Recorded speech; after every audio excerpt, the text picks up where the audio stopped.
ayant entraîné des millions de morts.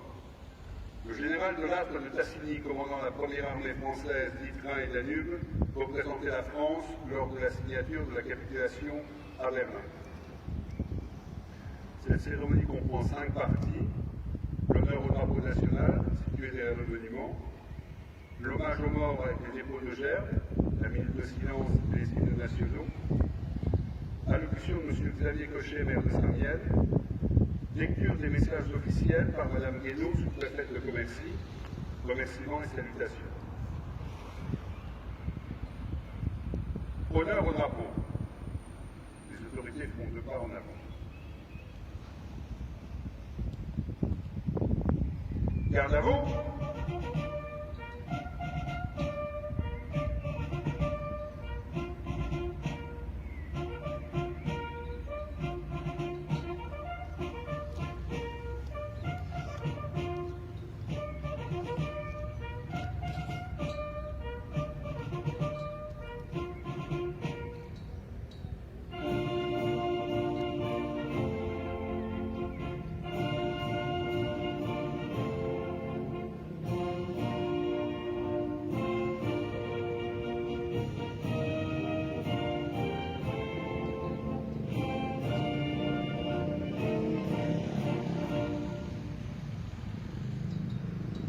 Repos.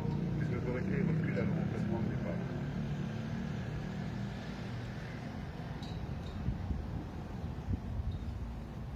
Hommage aux morts. Garde à vous. Nous allons procéder au dépôt de gerbes, qui s'effectuera en 2 vagues. Première vague, les associations patriotiques et la mairie de Saint-Miel.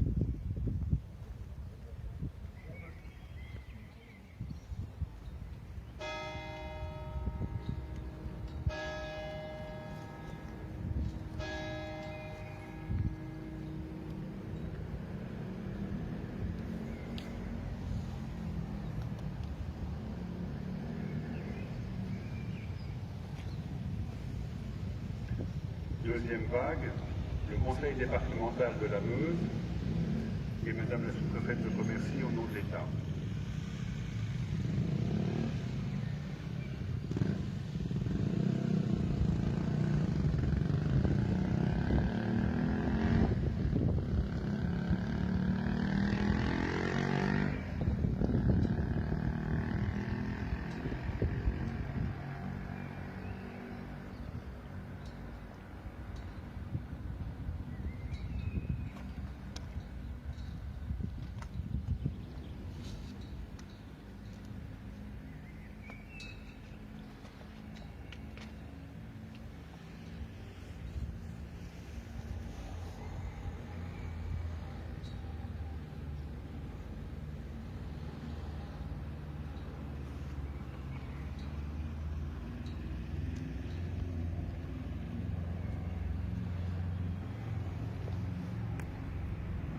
Aux morts.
de M. Xavier Cochet, maire de Saint-Miel.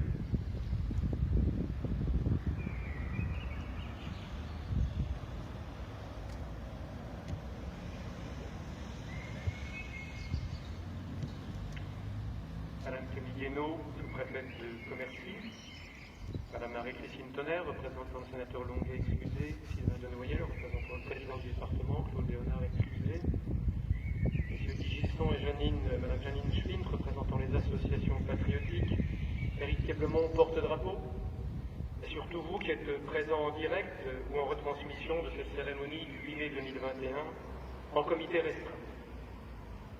Chers amis, chers concitoyens, le 8 mai 1945 marque la victoire des forces alliées dites libres sur un régime extrémiste dont plus personne, ou presque, ne souhaite la résurgence.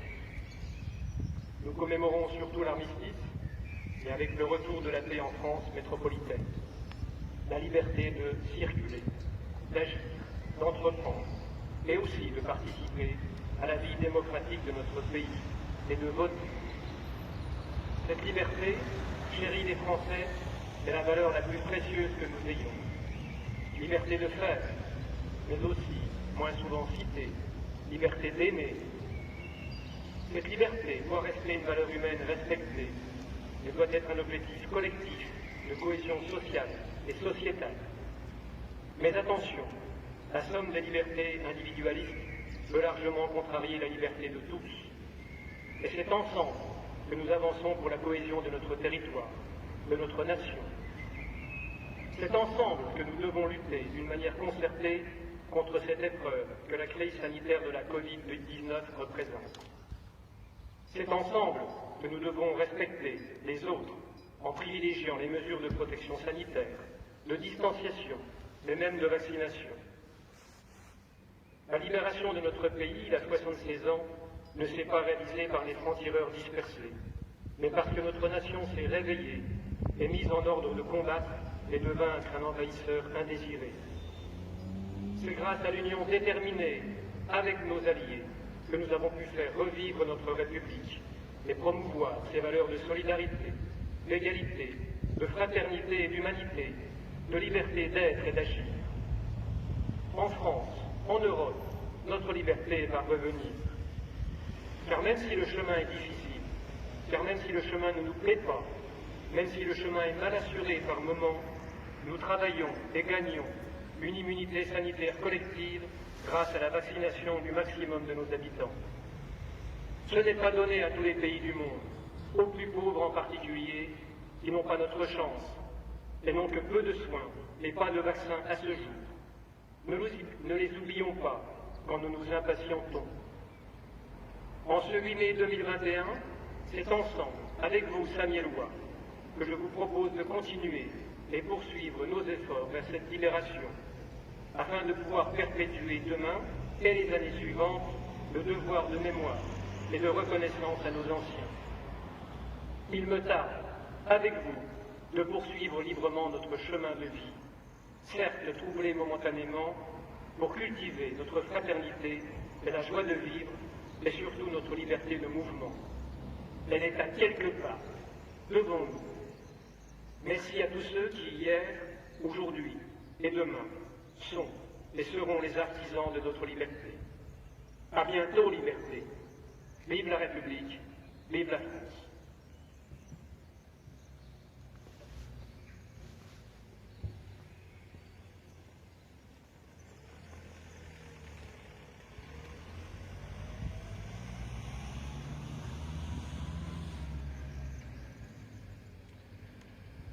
Lecture des messages officiels par Madame Guénaud, sous-préfète de Commercy. En premier lieu, lecture de l'ordre du jour numéro 9 du général de Lattre de Tassigny. En deuxième lieu, lecture de message de Madame Geneviève Darieux-Sec, ministre déléguée auprès de la ministre des Armées pour la mémoire et les anciens combattants. Garde à vous. Ouvrez le banc.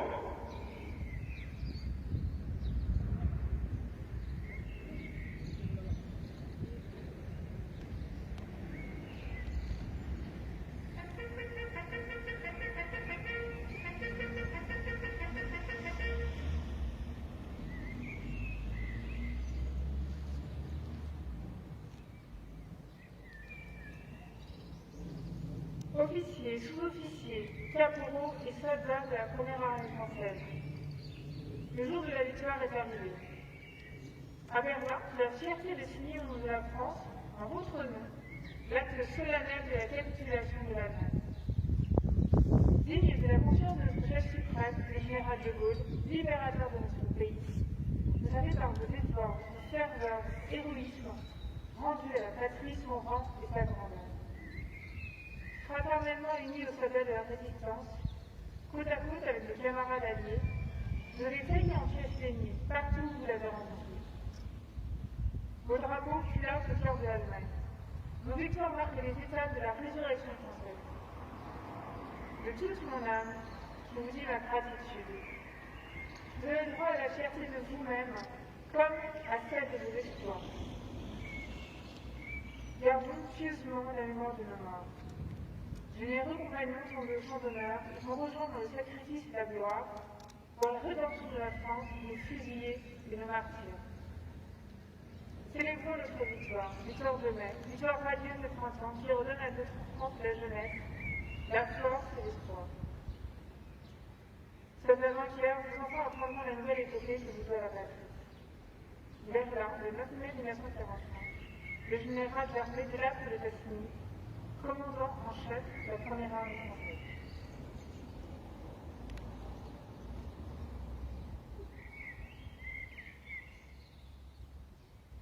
Message de Geneviève Darrieussecq, ministre déléguée auprès de la ministre des Armées, chargée de la mémoire et des anciens combattants. 8 mai 1945. Par 2 fois, l'Allemagne a signé sa capitulation sans condition. Pour l'Europe, la délivrance est là, la guerre est finie. Après tant de souffrances et de désolation, après tant d'espérance et de luttes acharnées, même les épreuves les plus douloureuses ont eu fin. Même les tempêtes les plus dévastatrices s'achèvent. Une voix bouleversée en tous les tiers. Les drapeaux ornent les fenêtres, les embrassades se noient dans la bière populaire. Derrière les larmes de joie, celle de la fête affleure. Personne n'oublie les villes ruinées, les vies dévastées. Personne n'oublie que l'humanité a payé le plus lourd tribut de son histoire. Notre monde en fut à jamais changé. La Seconde Guerre mondiale est une coupe sur notre civilisation, qui se sent encore davantage fragile et lentement. 70 ans plus tard, reliés par notre mémoire commune et épris de la même reconnaissance, nous nous unissons par la pensée et par notre fromage pour saluer le souvenir de celles et ceux qui ont combattu et abattu le fléau nazi. Pour notre pays, rien n'est puissant. Ce combat de nouveaux visages et la victoire met le chemin. Malgré les ambassadeurs de Montcornet, d'Abbeville, des Alpes, des Saumur et tous ceux de 40, l'ombre de l'occupation, de la division et de la collaboration a jeté son voile obscur sur la France. Il y a 80 ans, en 1941, les flambeaux de la résistance brillaient déjà. Le flot du refus et de l'espérance montait tandis que la répression forgeait son funeste souvenir à Châteaubriand, au coin de Souffle au Mont-Valérien. La France libre poursuivait les ralliements des territoires ultramarins et poursuivait son inlassable épopée. Dans les âges de Gouffra, elle noua un pacte avec la victoire, et par la voix du colonel Leclerc regardait déjà vers Strasbourg. À l'instar d'Hubert Germain, dernier des compagnons de la libération, ce fut toute une jeunesse ardente et résistante qui refusait la défaite et l'asservissement, qui refusa de servir les desseins de l'occupant. Tous, ils ont permis à la France de s'asseoir à la table des vainqueurs.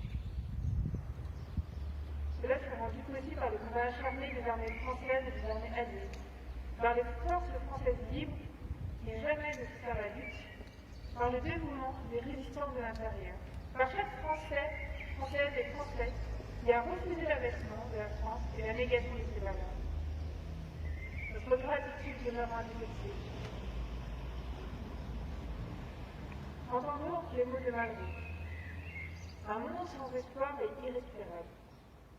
La victoire de 1945 est le succès de l'espérance, mais elle est aussi l'aube d'un nouvel effort collectif pour la reconstruction, pour la paix et pour l'Europe. Hier comme aujourd'hui, face aux épreuves et aux crises du temps, la nation française se tient debout, résiliente et espérante. Unis et solidaires, souvenons-nous de l'adversité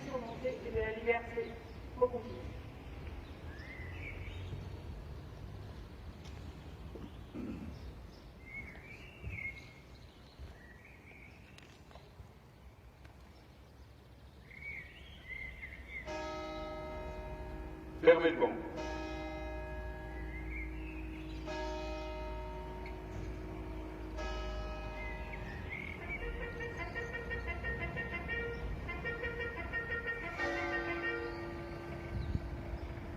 Repos.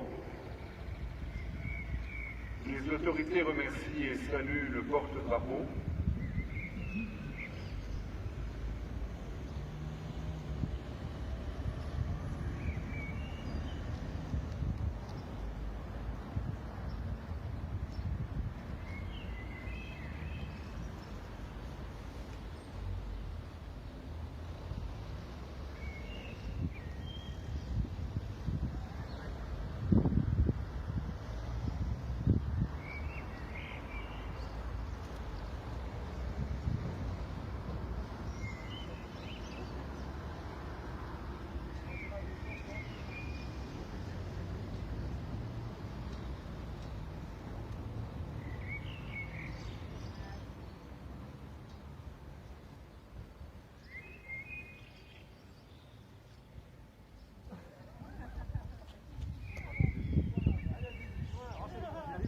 C'est un appel,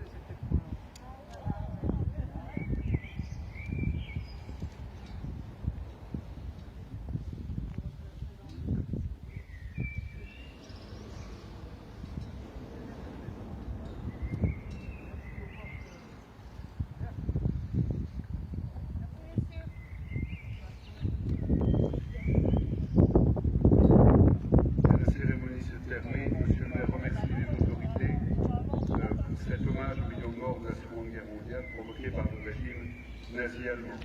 Et nous espérons de tout cœur que l'an prochain, nous pourrons avoir des festivités plus sympathiques à l'issue de cette cérémonie.